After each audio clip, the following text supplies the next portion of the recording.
Salut tout le monde, j'espère que vous allez bien. Dans la vidéo d'aujourd'hui, j'avais envie de vous parler de ma maladie. Je suis atteinte d'un lipodème, donc je vais vous raconter ce que c'est, comment j'ai été diagnostiquée et quelles sont les solutions. Je suis un peu stressée parce que j'en ai parlé à personne de cette maladie. Il n'y a que mes proches qui sont au courant et voilà. Donc pour commencer, un lipodème, c'est quoi? Donc là, j'ai repris un article qui explique très bien ce que c'est avec des mots simples pour que vous compreniez bien de quoi il s'agit. Le lipodème, c'est une maladie dégénératrice et elle progresse au fur et à mesure des années. Cette pathologie est une graisse mal placée qui se met entre votre système lymphatique et votre système veineux et elle va les empêcher de fonctionner correctement. Au fur et à mesure du temps, les capillaires sanguins et lymphatiques se rétrécissent, diminuant leur fonctionnement. Cette maladie n'est pas due à un surpoids ou à de l'obésité. Les médecins pensent que c'est une maladie hormonale. Elle se déclare souvent à la puberté ou bien à la ménopause. Mais elle peut également se développer lors d'une grossesse ou lors d'un choc émotionnel. Le grand danger d'un lipodème, c'est qu'il se transforme en lymphodème. Et le lymphodème, c'est une maladie du système lymphatique difficilement curable. Le système lymphatique ne fonctionne plus ou très difficilement et vos membres gonflent anormalement. Par conséquent, il devient difficile de pouvoir s'habiller ou se mouvoir. Les femmes concernées prennent généralement du poids dans les jambes et ou dans les bras. Ça c'est moins souvent mais ça arrive et c'est mon cas.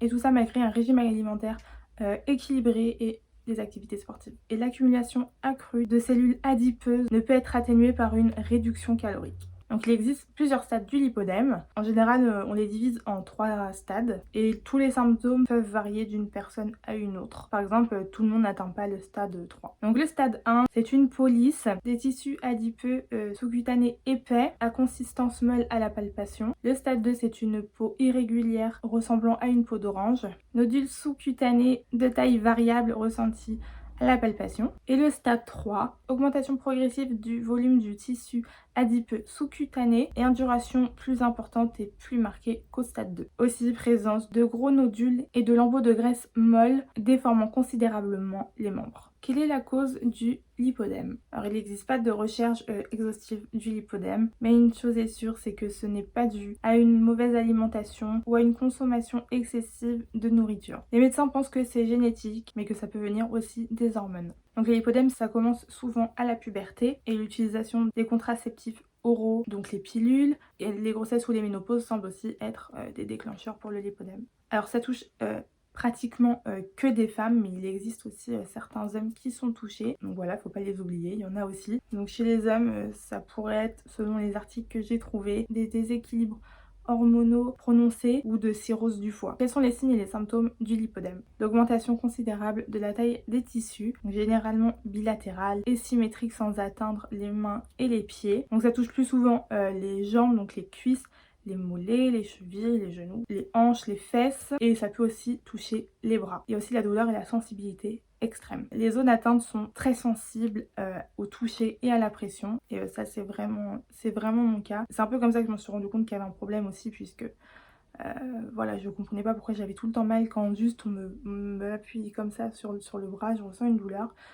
Sur les jambes aussi, donc c'est un peu comme ça que j'ai compris qu'il y avait un problème. Alors je vous explique même pas quand je me cogne le mollet contre mon lit ou quoi, quand j'essaye de monter ou de descendre de mon lit. Voilà, rien que le fait de frôler quelque chose à mon mollet, ça me fait extrêmement mal. Il y a le gonflement et la sensation de lourdeur dans les membres touchés. Il y a la mobilité limitée et la faiblesse musculaire. Ça pareil, j'ai vraiment très peu de force dans les bras aussi. Il y a le menottage ou le brasselettage aux chevilles et aux poignets parce que l'élargissement des tissus s'arrête aux poignets ou aux chevilles. Dans l'hypodème des membres inférieurs, perd des espaces concaves de chaque côté du tendon d'Achille. Tendance aux hématomes, donc ils peuvent apparaître n'importe quand, n'importe où sur les zones touchées par le lipodème sans aucune raison apparente. Ça c'est quelque chose que j'ai très rarement. Ça m'arrive mais c'est quand même assez rare que j'ai des hématomes. Par contre je marque très vite si je me cogne, mais que ça arrive sans raison c'est très rare chez moi. Modification de l'apparence, de la texture et de la température de la peau. Peau plus douce et plus fraîche par rapport aux zones non touchées. Texture de peau d'orange ou nodules plus grands. Signe de Stammer négatif. Ça signifie qu'un pli cutané peut être pincé ou soulevé à la base du deuxième orteil ou du majeur. Œdème malléolaire chez les patients présentant un lipodème ou un lipolymphodème et ou d'une IVC. Généralement absent au stade précoce, ça indique la présence d'un excès de liquide interstitiel. Donc maintenant on va parler de mon parcours. Donc ça fait vraiment longtemps que je me bats contre mon poids, que je fais du sport, que je fais attention à ce que je mange. J'essaye d'avoir une alimentation le plus équilibrée possible. Je me suis même retrouvée des fois à ne manger que de la salade midi et soir parce que je comprenais pas pourquoi j'arrivais pas à perdre du poids. Et malgré ça et le sport que je faisais, je ne perdais pas 1 gramme sur la balance, mais vraiment pas un. Et comme on m'a dit que le poids, ça voulait souvent rien dire, et c'est vrai parce que les muscles pèsent plus lourd que la graisse, etc. etc. Il y a plein de facteurs qui font que le poids, c'est pas toujours très fiable. Donc j'ai commencé à prendre mes mesures de chaque partie de mon corps. Donc j'ai vraiment tout mesuré et tout noté sur un petit carnet. J'ai aussi pris des photos pour faire des avant-après parce que c'est quand même là où on se rend le plus compte finalement si on s'affine ou pas, etc. Et toujours malgré une alimentation saine et de l'activité physique, je ne perdais absolument pas un seul centimètre, ni même 1 millimètre au niveau de mes jambes et de mes bras. Donc quand c'est comme ça, c'est très très frustrant. Et vraiment au début je me disais mais je vais arrêter de manger parce que franchement je comprends pas, je fais hyper attention, je fais beaucoup de sport. Voilà, je comprends pas pourquoi je ne perds rien au niveau de ces zones. Faut savoir que j'ai la taille plutôt fine et j'arrive à perdre de cette zone, vraiment la taille, le ventre et ma poitrine, ça diminue à chaque fois que je fais vraiment très attention et beaucoup de sport. Voilà, je le vois notamment sur les photos, mais aussi au niveau des centimètres. Mais rien pour mes bras et mes jambes. Bon, heureusement, j'ai pas arrêté de m'alimenter, mais j'ai vite compris qu'il y avait un problème et que voilà, c'était pas normal que je n'arrive pas à perdre de ces zones-là, puisque au-delà de l'aspect physique, j'ai des douleurs dans les jambes qui sont très désagréables. Voilà, je vous le disais, rien qu'une petite pression sur mes jambes ou sur mes bras, ça me fait très mal. Voilà, on pourrait penser que j'exagère, mais pas du tout. C'est vraiment une douleur que je ressens. Aujourd'hui, j'ai appris à vivre avec parce que ça fait des années que je suis comme ça, mais ça n'empêche pas qu'elle est là. Je suis incapable de rester accroupie trop longtemps. Je me rappelle quand j'étais dans le supermarché où je bossais et que je devais compter le coffre ou vraiment rester accroupie pour faire de la mise en rayon ou du facing, etc. J'avais très très très mal aux jambes et j'étais incapable de rester accroupie. Vraiment, en fait, dès que je restais trop longtemps accroupie et que je me relevais, j'avais l'impression qu'il n'y avait plus rien qui circulait dans mes jambes. Vraiment, ça me faisait horriblement mal. Et pour mes bras, c'est pareil, je suis pas capable de rester comme ça trop longtemps à me coiffer, etc. Parce que j'ai très mal, j'ai vite des crampes, j'ai pas beaucoup de force dans les bras non plus. Même, enfin, un truc tout bête, mais quand je vais faire un gâteau ou préparer à manger et que je dois remuer vraiment sans cesse, ça commence à me faire très très mal. Donc voilà, c'est toutes ces petites choses là qui m'ont fait comprendre que c'était vraiment pas normal. Donc je me suis souvenue qu'une youtubeuse que je suis depuis des années, Amy, avait parlé de sa maladie sur sa chaîne et sur son blog. J'ai décidé de me renseigner un peu plus sur la maladie et finalement j'ai vite compris que tout correspondait à ce que moi je ressentais. Vraiment à 90% c'était exactement ce que moi j'avais. Hormis les bleus, hein, je vous l'ai dit. J'ai rarement des hématomes comme ça qui arrivent. Mais à part ça, c'était tout pareil. J'ai donc pris la décision d'aller voir mon médecin traitant pour lui demander un écho-doppler. Parce que c'est comme ça que ça se diagnostique. Donc il a effectivement vu que j'avais beaucoup d'eau dans le corps, etc. Donc il m'a dit que je devais faire une prise de sang pour être sûre que ce n'est pas la thyroïde. J'ai été ok pour faire la prise de sang puisque dans ma famille j'ai des personnes qui ont eu des problèmes de thyroïde. Donc ok, pas de problème. Vaut mieux savoir, on sait jamais. Mais au fond, j'étais quand même un peu persuadée que c'était pas ça. Mais voilà, il fallait quand même que je le fasse. Hein. Moi, j'ai été sûre que c'était pas ça. Donc j'ai fait une prise de sang et effectivement, ma thyroïde n'a aucun problème. Donc ça venait pas d'ici. Donc il m'avait quand même prescrit un écho-doppler. Donc j'ai pris rendez-vous dans ma ville avec un médecin pour passer cet examen. Et aussi mon médecin m'avait prescrit un traitement pour drainer mes veines, etc. Parce qu'il pense aussi que ça pouvait être dû à une mauvaise circulation sanguine. Bon, ça aurait pu, hein. Mais voilà, du coup, je suis allée passer mon écho-doppler et le gars, il me dit, bah, il n'y a aucun problème. Vous avez pas de varices, vos veines vont très bien, etc. Ok. Bah, je suis repartie comme ça et à aucun moment il a prononcé le mot lipodème. Donc j'avoue que quand je suis repartie, j'étais très très frustrée, j'étais vraiment désespérée parce que en gros on cherche pas plus loin. Ok, j'ai mal, j'arrive pas à maigrir.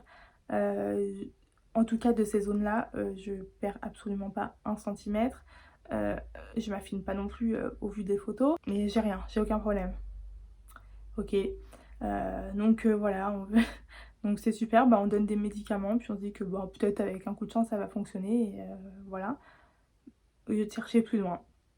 Puis au-delà du physique, j'ai très mal quoi, donc on va dire qu'il y a rien d'anormal, voilà, ça m'a vraiment énervée. Ça c'était peut-être en 2018-2019, je sais plus trop. Donc bref, le temps passe, je continue de faire du sport, attention à ce que je mange, mais voilà, bon, bah, rien ne change hein, évidemment. Et je dirais même que ça s'empire. Au moment où je tourne cette vidéo, je sais pas si je suis prête à vous montrer des photos de mes jambes.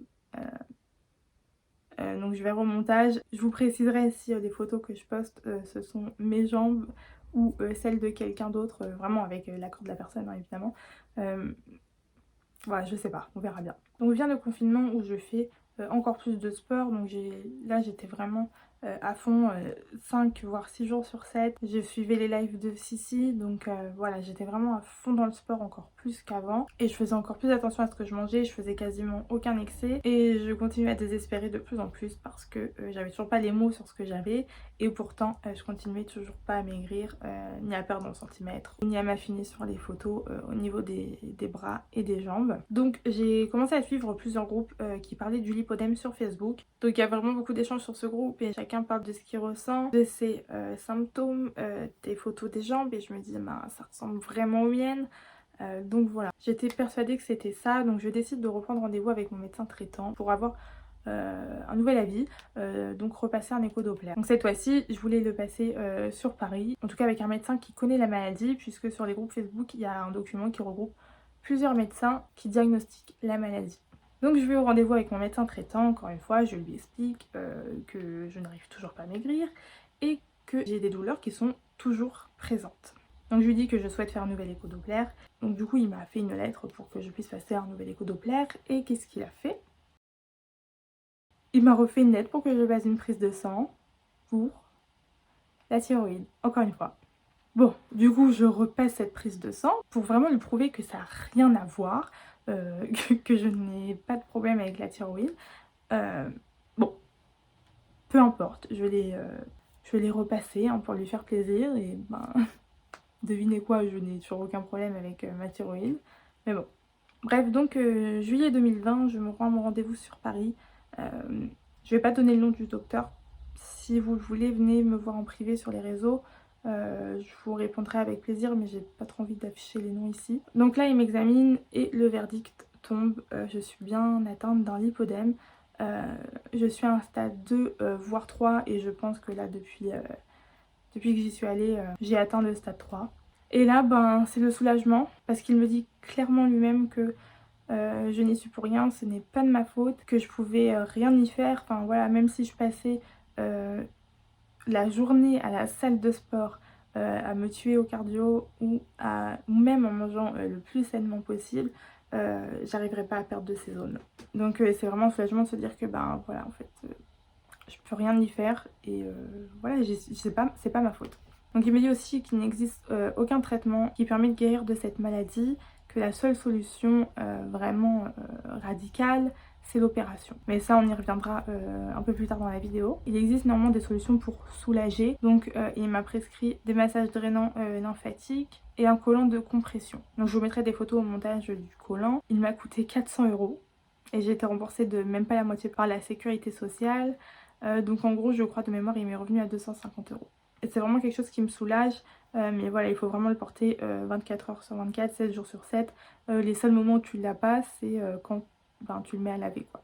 Après tu le remets aussitôt. Par contre voilà, il éradiquera pas la maladie, c'est vraiment pour soulager. J'ai oublié de préciser, c'est une maladie qui est pas reconnue en France. Elle est reconnue par l'OMS mais pas en France. Voilà, donc je suis sortie de ce rendez-vous vraiment soulagée, heureuse de pouvoir mettre des mots sur ce qui me fait souffrir depuis des années et me dire que ben c'est pas ma faute. Voilà, j'y suis absolument pour rien. Pour moi c'est un peu une belle revanche par rapport à tous ces jugements aux médecins qui me disaient faites attention à votre poids, pensez à maigrir, etc. Parce que je l'ai eu et qui cherchaient même pas à voir plus loin que ce qu'ils voyaient en fait. Et même face à ces jugements que j'avais face à moi-même, de me regarder dans le miroir et d'être dégoûtée par ce que je voyais, ou de me dire que j'étais grosse et que j'étais incapable de maigrir, alors que non, ben je suis pas grosse en fait, je suis juste malade. Et voilà, et se dire que vraiment que j'y suis pour rien, c'est vraiment un soulagement. Je pense aussi aux personnes qui pourraient se dire en me voyant il faudrait que tu fasses du sport, que tu penses à bien manger, etc. Ben non, en fait ça fonctionne pas dans mon cas.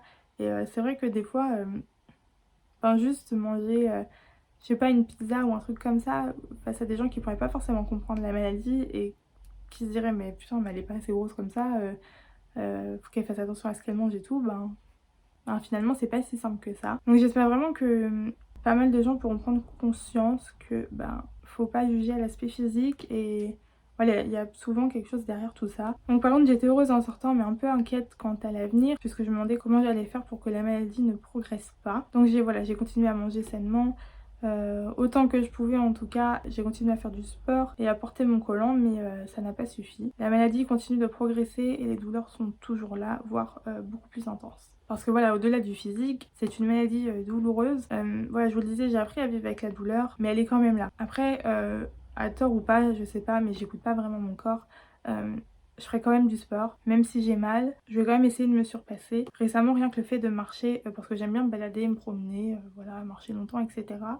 Rien que le fait de marcher, ça me fait horriblement mal. J'ai bizarrement uniquement que la jambe droite qui me fait souffrir plus que d'habitude, en tout cas plus que l'autre. J'ai des douleurs intenses de la cuisse jusqu'à mon pied, presque à ne plus pouvoir poser le pied par terre, comme si j'avais une entorse, etc. alors que je fais que marcher. Et c'est quelque chose de très récent puisque j'avais pas ça avant. J'avais des douleurs mais c'était pas aussi intense quoi. Voilà, donc ça c'est comment je l'ai su. Maintenant on va parler de l'opération. C'est la seule solution pour faire partir la maladie. Malheureusement elle est très coûteuse et elle est non remboursée en France parce qu'elle n'est pas reconnue médicalement ici. Par contre elle est reconnue par l'OMS comme maladie chronique. Je crois qu'en Allemagne elle est remboursée si je dis pas de bêtises. Elle est remboursée pour les personnes qui vivent en Allemagne à partir du stade 3 je crois. Je sais pas si dans les autres pays c'est remboursé, mais en Allemagne ça l'est. Il existe plusieurs tarifs, ça diffère vraiment d'un pays à un autre. Mais par exemple, toujours en Allemagne, il faut compter en moyenne 6 000 € par zone. En gros, les mollets et les genoux, c'est une zone. Les cuisses et les fesses, c'est une autre zone. Et les bras, c'est encore une autre zone. Donc faites le calcul, mais il n'y a pas besoin d'être très fort en maths pour comprendre que de se faire opérer, ça coûte extrêmement cher. Puis à ça, on ajoute aussi les nuits en clinique. Je sais qu'il y a certaines cliniques qui nous laissent repartir le lendemain, mais il y en a où il faut rester la semaine entière. Les coûts pour se rendre jusqu'à la clinique où on se fait opérer, donc ça peut être l'avion ou la voiture, le train, enfin voilà. Et puis tous les à côté. Alors il y a des chirurgiens qui prennent moins cher, notamment en Belgique et en Pologne, mais il faudra quand même compter en tout un bon gros 10 000 €. C'est un budget qui comprend vraiment les zones opérées, puis le déplacement jusqu'à la clinique, les nuits sur place, les à côté, etc. Bon, je vous ai rendu compte que je n'ai pas parlé de la France pour l'instant au niveau des coûts, parce qu'en France très peu de chirurgiens opèrent du lipodème, en tout cas j'en connais pas. Alors si vous vous adressez à un chirurgien français, il va vous dire qu'il opère cette maladie alors que pas du tout, alors qu'en fait il va vous faire une liposuction classique et c'est absolument pas ce qu'il faut faire.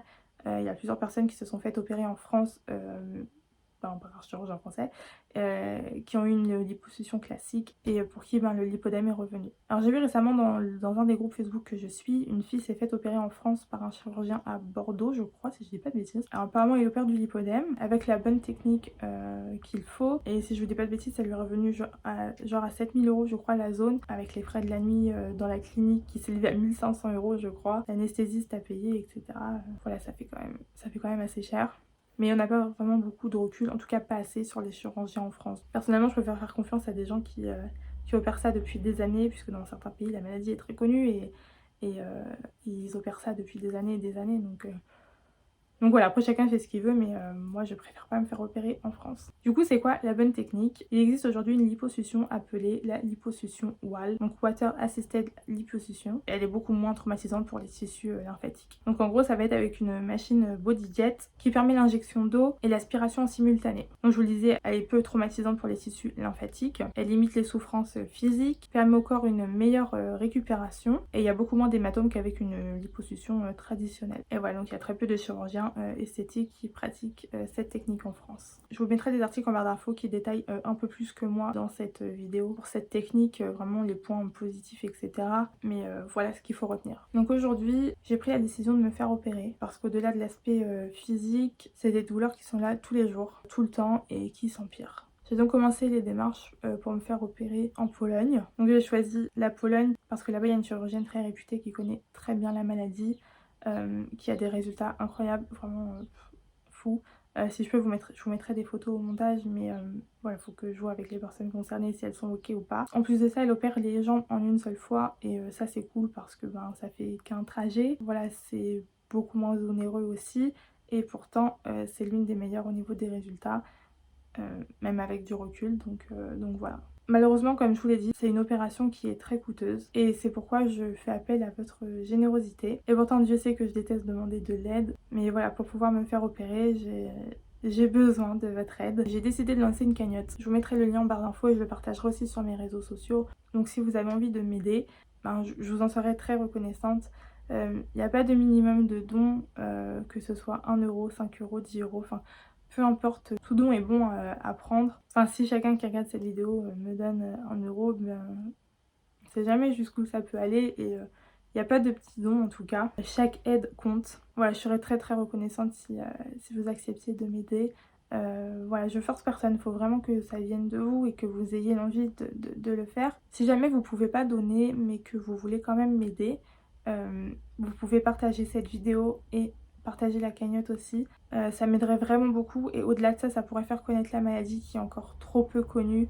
Ça commence hein, vraiment avec la youtubeuse Amy, voilà ça... Enfin moi sans elle j'aurais jamais su ce que j'avais c'est sûr. C'est très important de faire connaître cette maladie. Peut-être que ça vous aura aidé si vous vous reconnaissez dans ce que j'ai dit.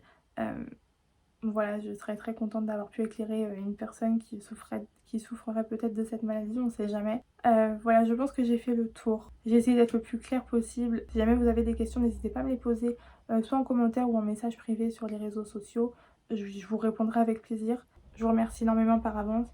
Si vous faites des dons ou si rien que vous partagez la vidéo et la cagnotte, ce serait vraiment une très grande aide aussi. Voilà, donc j'espère que cette vidéo sera pas trop longue et que vous serez restés jusqu'au bout. Merci d'avance pour votre aide. N'oubliez pas qu'il n'y a pas de petits dons. N'hésitez vraiment pas à venir me voir en commentaire ou sur les réseaux si vous avez la moindre question concernant la maladie. J'espère que j'ai rien oublié. Si j'ai oublié des trucs à dire, je le rajouterai au montage. Mais voilà, je pense que vous avez l'essentiel. Merci d'avance pour votre aide. Je vous remercie vraiment d'avoir regardé cette vidéo jusqu'au bout. En attendant la prochaine, je vous dis à bientôt. Salut!